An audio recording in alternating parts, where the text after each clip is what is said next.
আজ আমরা সমানভাবে চললাম ব্যাঙ্গালোর থেকে মাইসোর। ব্যাঙ্গালোর মাইসোর এক্সপ্রেসওয়ে ধরে 143 কিলোমিটার, প্রায় 2.5 ঘন্টা লাগার কথা। এই রাস্তায় আমরা যাব।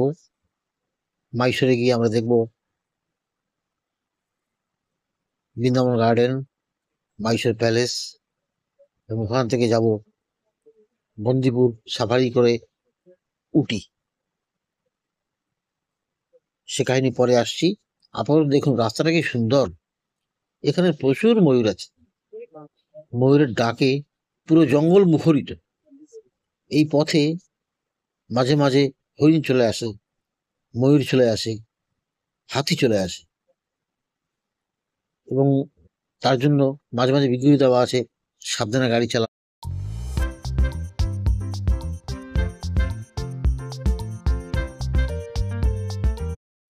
ডান দিকে যে পাহাড়গুলি দেখছেন, এখানেই আজ থেকে 50 বছর আগে শোলে ছবির শুটিং হয়েছিল।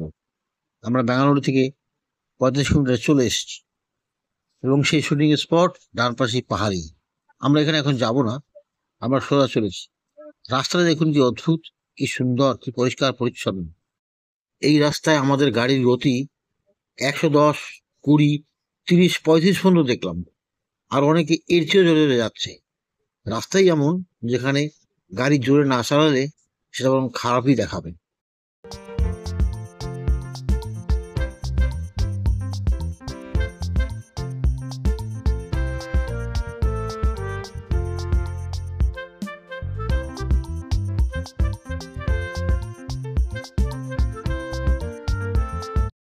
আমরা মাইসোর পৌঁছে গেলাম। সমুদ্রপৃষ্ঠ থেকে 1 কিলোমিটার উঁচুতে রাবি নদীর পাড়ে এই জনপদ গড়ে উঠেছিল 1400 শতকে।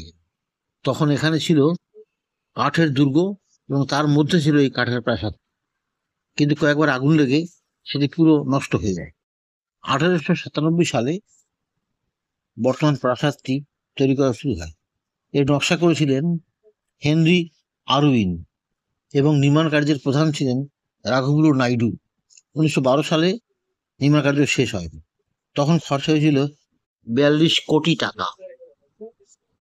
1930 সালে জয়রাম রাজেন্দ্র ওয়াদিয়ার প্রাসাদের কিছুটা সম্প্রসারণ করেন।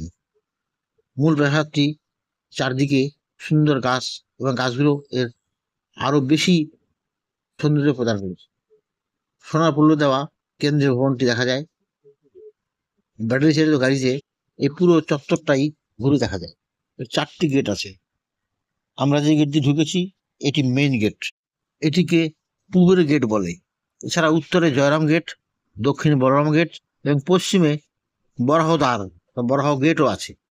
1399 সালে বিজয়নগরের তৎকালীন রাজা হরিহর এর কাছ থেকে ইদুরায়া এই অংশকে কিনে নিয়ে রাজা খেতাব নেন, এবং ওয়াদিয়ার পদবি ধারণ করে মাইসোরের সেনাকর্তা হন।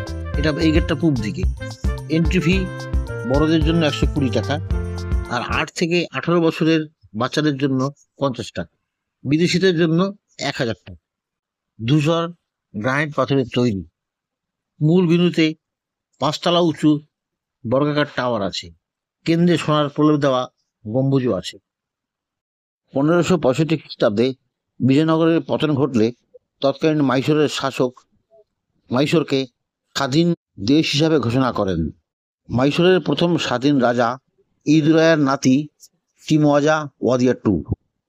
1760 থেকে 1799 সাল পর্যন্ত, অর্থাৎ টিপু সুলতানের মৃত্যু পর্যন্ত, হায়দার আলী এবং টিপু সুলতান ওয়াদিয়ার রাজবংশের উপরে প্রভাব খাটাতেন।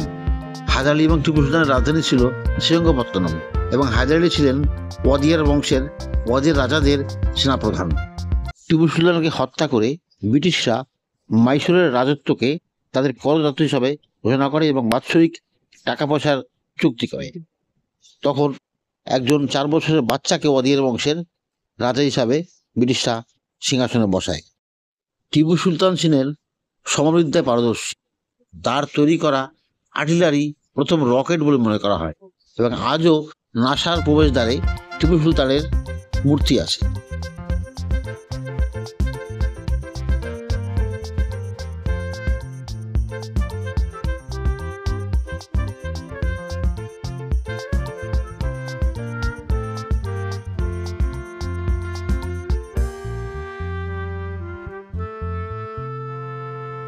এই প্রাসাদ সম্পর্কে আরেকটি তথ্য জানিয়ে রাখি, এটি ইন্দো সারাসেনিক স্থাপত্যের মতো, যেখানে ইসলামী, রাজপুত এবং গথিক স্থাপত্য শৈলীর উপাদান মিলিতভাবে রয়েছে।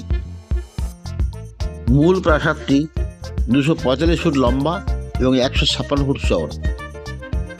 1896 সালে চামরাজ ওয়াজারের বড় মেয়ে জয়লক্ষ্মীর বিয়ের সময় শেষ কাঠের প্রাসাদটি পুড়ে ছাই হয়ে যায়। তারপর বর্তমান প্রাসাদটি তৈরি করা হয়। এই প্রাসাদের পেছন দিকে এখনো ওয়াজিয়ার পরিবারের লোকজন বসবাস করেন। জনপ্রিয়তার বিচারে আগ্রার তাজমহলের পরেই মাইসোর প্যালেস। এখানে বছরে 3 মিলিয়ন পর্যটক আসেন। সামনের এই ফাঁকা জায়গাটাতে প্রতি বছর কুচকাওয়াজ হয়। তখন হাতিদেরকে বিভিন্ন ধরনের পোশাকে সাজিয়ে সামনে আনা হয়, কামানগুলো সামনে আনা হয়। সে হাতির পোশাকও এখানে আছে। এই দরজাটা আমার বহুদিন মনে থাকে। কাঠের এত সুন্দর কারুকার্য এবং তার সঙ্গে পাথরের কাজ, কাঠ এবং পাথরের সংমিশ্রিত কাজ দুর্দান্ত দেখার জিনিস।